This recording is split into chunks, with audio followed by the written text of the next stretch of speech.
Hey, come to you live from Africa. I want to address an issue about the curse of Ham. Someone on my last video expressed that the curse of Ham is misplaced and is used to justify slavery. No, you have it mixed up, sir. It's there to clarify.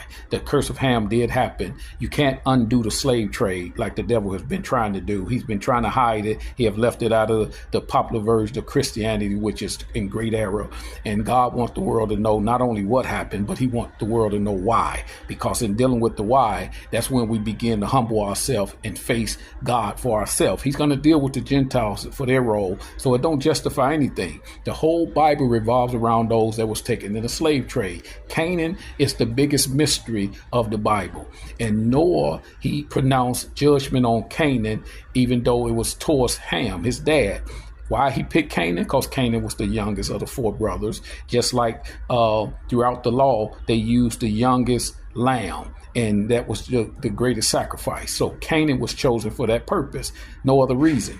And so it was the youngest son of Ham. And so Noah mentioned it, that he will become a servant, and that later he will become servant to Japheth descendants, which are the Europeans. And this was mentioned thousands and thousands and thousands of years in advance. And then we find Abraham got witness of it. Know of a surety thy seed will be a stranger in the land. They should be afflicted and serve 400 years. And many people have been led to believe he was talking about early Egypt. He was not talking about early Egypt, because it said it'd have to be a land that neither you or your forefathers knew.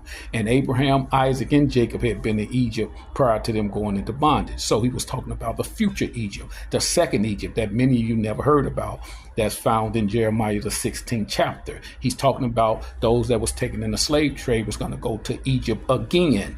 Moses had mentioned in his last address, he warned them that if you fail, you're going to be sold into slavery, taken to a foreign land, and you going to serve 400 years and nobody's going to redeem you, meaning nobody was going to buy you in the same way of paying the price for your redemption. And so that's why Jesus had to come.